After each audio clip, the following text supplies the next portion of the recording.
Bonjour Anne, je suis ravie de te rencontrer. Est-ce que tu peux commencer par te présenter pour ceux qui ne te connaissent pas? Bonjour Louise-Marie, je m'appelle Anne Plantagenet, je suis autrice et traductrice d'espagnol. Ce sont deux activités que je pratique depuis assez longtemps, l'une et l'autre, qui sont très liées dans ma vie puisque je pratique toujours les deux en même temps, quasiment, la traduction littéraire d'espagnol et l'écriture, et donc depuis à peu près 25 ans, l'une et l'autre. D'accord. Alors j'allais te demander depuis quand écris-tu, mais du coup la réponse c'est depuis 25 ans. Est-ce que Non, la réponse, elle est, je pourrais dire que j'écris depuis plus longtemps. Je publie depuis 25 ans, mais j'écris depuis plus longtemps. J'écris depuis la première fois que j'ai réussi à grimper dans un arbre. Voilà. J'ai commencé à écrire dans ma tête, assise sur la branche d'un arbre, d'un pommier, dans le jardin de mes grands-parents. J'étais petite et à partir de là, mon imaginaire s'est beaucoup développé. Et je crois que je peux vraiment dire que c'est à partir de là que j'ai commencé à écrire. La publication, c'est autre chose. Ça arrive dans un deuxième temps. D'accord. J'aime beaucoup le marqueur temporel de la branche d'arbre. Est-ce que du coup dans cette longue vie d'autrice, pardon, tu peux nous dire quel est le meilleur moment de cette vie Alors, d'autrice? je suis un petit peu trichée parce qu'en réalité, des meilleurs moments, il y en a plusieurs. Moi, j'en distingue à peu près trois. Il y en a un qui est très important, c'est le moment où, on entre enfin dans le texte qu'on écrit, où on a la certitude qu'on a trouvé la bonne entrée, plus exactement. Ça, c'est un moment assez jouissif parce que parfois, on peut chercher longtemps l'entrée de ce texte et on en éprouve la nécessité, mais on n'est pas sûr d'être au bon endroit. Et quand à un moment donné, cette certitude apparaît, je trouve que c'est vraiment un très bon moment, peut-être un des meilleurs moments. L'autre moment très, très agréable, je pense que beaucoup d'auteurs connaissent aussi, c'est le moment, le coup de fil de l'éditeur, le moment où l'éditeur a lu le texte et qu'il a aimé le texte et qu'il en dit de très jolies choses. C'est un moment, voilà, c'est un moment unique, encore davantage quand on a une relation très belle avec son éditeur, c'est censé être le cas. Et c'est vrai que ce moment-là, il reste gravé, je pense, dans le cœur et dans la mémoire de tous les gens qui publient parce que c'est inoubliable. En général, on répète pas ce que nous a dit l'éditeur, mais c'est de très beaux moments qui récompense des heures, des jours, des mois, des années de solitude. Donc, c'est toujours vraiment très beau. Et un troisième meilleur moment, si je peux choisir, c'est la rencontre avec les personnes qui ont lu le livre et qui l'ont reçu de quelque manière que ce soit. Je trouve que on écrit très seul. Encore une fois, je vais encore utiliser ce mot, mais on est très seul quand on écrit. On ne sait jamais si ça va toucher quelqu'un, si ça va toucher une personne, 10 personnes, 1000 personnes plus, mais une personne suffit. Et quand cette personne, on la rencontre effectivement, dans un salon, un festival, une librairie, n'importe où, par courrier, quand cette rencontre se fait, c'est aussi, voilà, je trouve un des plus beaux moments de la vie d'auteur et d'autrice. D'accord, c'est très touchant. Est-ce que, du coup, on voit que l'écriture a quand même une place très très centrale, mais quelle est ton occupation préférée à part l'écriture? Et la traduction. Mais la traduction, c'est aussi de l'écriture. J'ai beaucoup d'occupations préférées là aussi, mais s'il faut en choisir une, je dirais que j'aime marcher avant tout.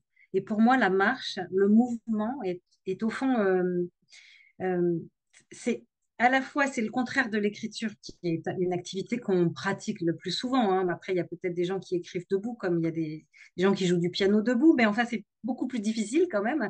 Mais en général, on est assis, on est statique, on écrit avec un stylo ou avec un ordinateur.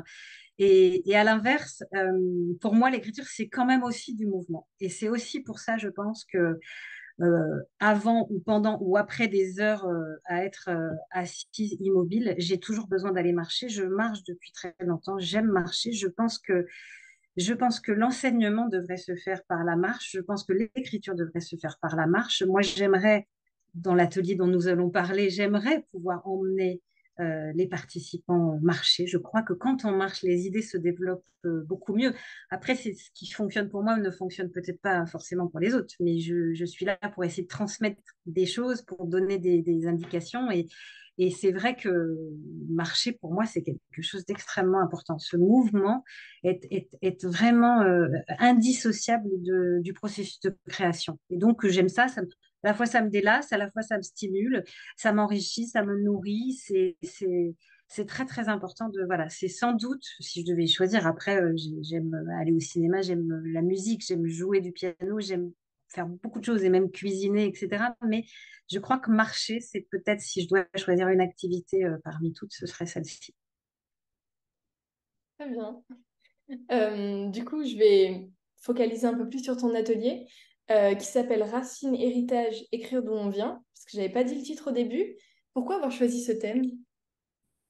Alors, ce thème s'est imposé en réalité parce que dans mon parcours d'écrivaine, d'autrice, parmi tous les livres que j'ai publiés, qui sont différents, j'ai des publications assez éclectiques hein, dans ma vie, des romans, des nouvelles, des biographies, des récits plus intimes, voilà, des récits qui concernent d'autres personnes. Mais il y a deux textes qui forment une sorte de diptyque, qui sont des textes que j'ai écrits sur mes origines familiales, sur mes racines familiales qui sont très disparates, le côté du père et le côté de la mère, on va dire.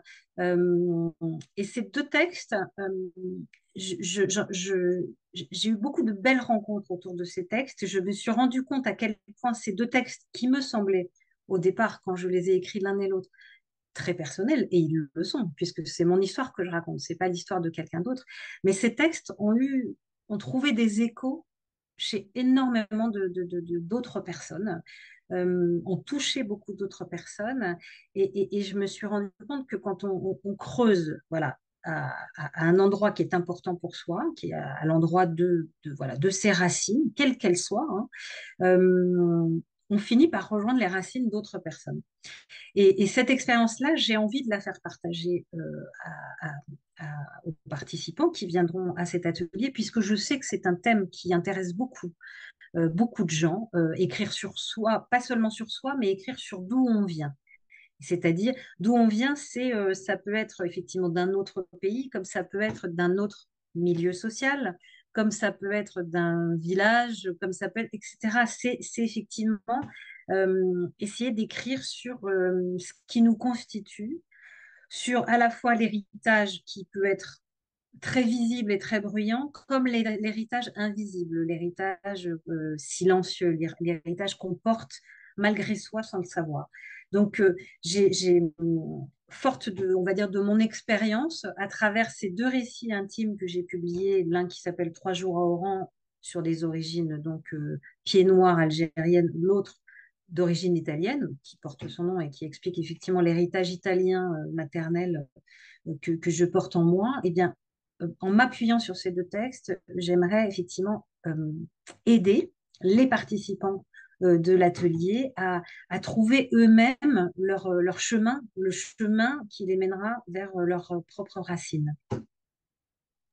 D'accord. Et d'un point de vue un petit peu plus concret, comment se déroulera l'atelier? Alors concrètement, il s'agit d'un atelier qui va se dérouler en 8 séances de 2 heures, donc en présence à l'école des mots ou en visio pour les personnes qui seront à distance. Alors, c'est la première fois que je vais faire cet atelier à l'école des mots. J'ai déjà animé plusieurs ateliers d'écriture dans d'autres structures et sur d'autres thèmes. Celui-ci, c'est la première fois que je vais le faire. Donc, ça va être une première pour moi et pour les participants. Mais j'ai déjà prévu mes 8 séances l'idée étant de donner à chaque fois, de partir, de faire écrire tout de suite. Il faut, je pense, c'est le but hein, de l'école et puis c'est le principe d'un atelier, c'est de mettre les mains dans le cambouis. Donc il faut la théorie, c'est bien beau, mais c'est surtout la pratique qui est importante. Donc mon idée, c'est de partir très vite d'une petite contrainte, même si j'aime pas tellement le mot contrainte, mais de partir d'une petite donnée, alors qui peut être effectivement, je pense qu'on va bien s'amuser. On peut partir d'une photo, on peut partir même d'une recette de cuisine, on peut partir d'une carte géographique. On va partir de différents éléments très, très éclectiques et d'avoir un exercice d'écriture qui sera réalisé pendant l'atelier. Ça, j'aimerais bien. Alors, si on peut aller marcher, ça serait très bien, mais si on ne peut pas marcher, on verra, on s'adaptera à la météo et aux circonstances. C'est pas évident de marcher avec des gens qui sont en visio, j'imagine bien. Donc, on verra, on va s'adapter. De toute façon, tout est, voilà. La contrainte n'empêche jamais l'écriture, mais l'idée étant d'écrire quand même pendant l'atelier et ensuite surtout d'avoir beaucoup d'échanges. Moi, je suis pas là pour effectivement, je suis là pour orienter. Je ne suis pas là pour juger ni pour sanctionner, loin de là, mais au contraire pour essayer d'orienter, pour essayer effectivement, encore une fois, d'aider les participants à, à cerner la nécessité qu'ils ont d'écrire et ce qu'ils veulent écrire et l'endroit d'où ils veulent écrire par rapport à leur histoire familiale. Très bien. Bah, j'allais te demander de nous dévoiler une contrainte, mais tu l'as un peu fait. Est-ce Voilà, que... il y en aura plusieurs et il y aura des surprises, mais j'ai effectivement pensé à plusieurs choses. Je pense que je donnerai, il y aura effectivement les exercices très concrets, ça passe très vite 2 heures hein, en séance. Après, comme je crois beaucoup à la valeur du temps, je trouve qu'entre les séances, il est important justement de laisser les choses infuser dans la tête, encore mieux si on va marcher, de laisser les choses en effet infuser. Et je pense que d'une séance à l'autre, j'indiquerai pour la séance suivante, je pourrais dire par exemple, réfléchissez à une recette de cuisine qui est importante pour vous, ou pour la prochaine fois, apporter un objet, par exemple, familial. Alors, pas, évidemment, pas une commode du 18e siècle ou une armoire normande, ça va être compliqué, mais réfléchissez à un objet qui est important pour vous, et si vous pouvez l'apporter en cours ou nous le décrire en cours. Voilà, je, alors je ne l'ai pas sur moi, mais moi j'ai un objet qui a été très important et que j'apporterai à l'atelier quand on fera cette séance-là. Mais à partir de cet objet qui était le quart que mon grand-père pendant la guerre, mon grand-père italien avait, comme tous les soldats, son quart, c'est-à-dire ce petit objet dans lequel on buvait, hein, en fait, qui était un quart de litre, dans lequel tous les soldats avaient leur quart sur eux, dans leur pack de soldats. Mon grand-père, quand il est parti faire la guerre, avait ce pack de soldats et comme il a été prisonnier pendant toute la guerre, il a gravé sur ce pack, il a gravé tous les lieux par lesquels il est passé pendant sa captivité.